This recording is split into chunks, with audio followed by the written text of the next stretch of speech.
बघा आता प्रश्न गुणोत्तराचा प्रश्न एस बी बरोबर 3:4 आणि बी सी बरोबर 5:7. तर तुम्हाला गुणोत्तर विचारलंय ए बी आणि सी चं गुणोत्तर किती.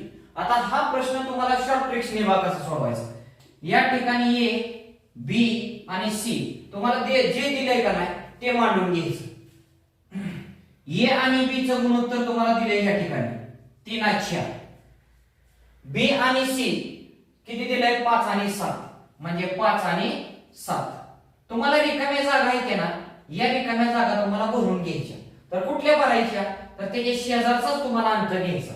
म्हणजे 4 बरोबर या ठिकाणी घ्या 5 तुम्हाला या ठिकाणी घ्या आणि गुणाकार करून घ्या. म्हणजे 3:5 15 4 गुणिले 5 20 आणि 7 गुणिले 4 किती 28. अशा ठिकाणी तुम्हाला ए बी आणि सी यांचं गुणोत्तर आला तुम्हाला 15 20 आणि 28. ओके. आता 2 नंबरचा प्रश्न बघा. 2 नंबरचा प्रश्न तुम्हाला त्याच स्वरूपाचा आहे. या प्रश्नाचं उत्तर आपल्याला कमेंट बॉक्स मध्ये टाईप करून सांगा.